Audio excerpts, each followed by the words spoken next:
ជំរាបសួរបងប្អូនបងនាំកូននាំចៅដើរលេងហើយទៅមើលសត្វអណ្ដើកធំណាបងប្អូនបាទទៅដល់ឥឡូវនេះបាទសត្វអណ្ដើកនឹងធំណាបើនិយាយទៅអាយុនឹងប្រមាណហើយរាប់រយតែនេះបាទបងប្អូនគឺសត្វអណ្ដើកនេះបាទđã thọc nhập cái viên này chắc không ít đi mà nó có mong viên rồi đây វារួចតែមិញនៅក្នុងនោះទៅវាចេញក្នុងមក có bên phủ plan đấy បាទធំ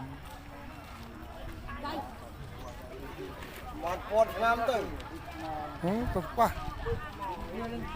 không chả là ប៉ះ gì អី chứ ប៉ះអី rút nó đó ông ta đây cái ba cái con này ta sẽ có nữa បាទធំបាទ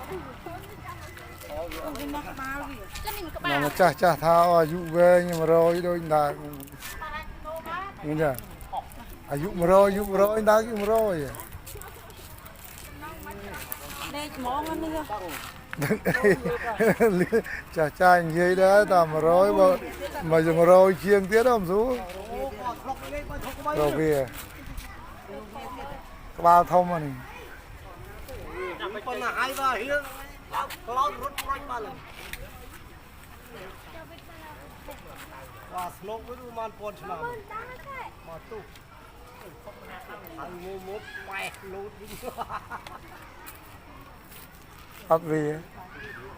ក្តៅបើទៅជាវា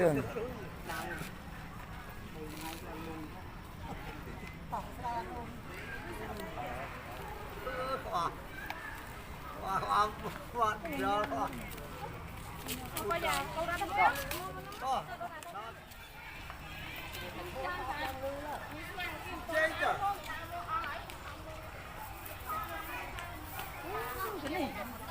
mò rồi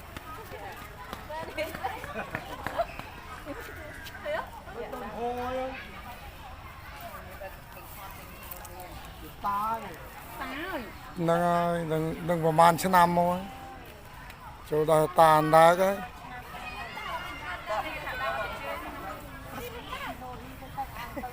này mới bốc biết này ô anh đi thôi cho anh đã chua và cà phết hoa đông phố bốc biết có bao nhiêu mơ một quý ấy một con mình mơ à tôi như ta đông phố rồi có đâu biết thiệt wow anh lấy chip ốc đã lứa này បាទឥឡូវមកមើលសត្វឆ្លុះម្ដងនេះសត្វឆ្លុះគឺឲ្យយើងថតបាទសត្វឆ្លុះគឺសាំងបើសត្វខ្លាវិញអូមិនបាច់ទេខ្ញុំទៅថតអត់បានផងគ្រាន់តែលបងដែក2ជាន់ហើយក្តៅយកទៅជ្រកម្លប់ថតអត់ជាប់ផងក៏អត់បានបើឆ្ងាយទាញអត់បានបើសត្វឆ្លុះមានអីនៅសាំងដើរស៊ីស្មៅពេញវាបើឆ្លុះព្រៃមិនងាយទេមិនងាយថតវាបានទេអញ្ចឹងមិនថាសួនសត្វវាមានសត្វស្លូតសត្វកាចបើខ្លាយ៉ាប់សត្វខ្លា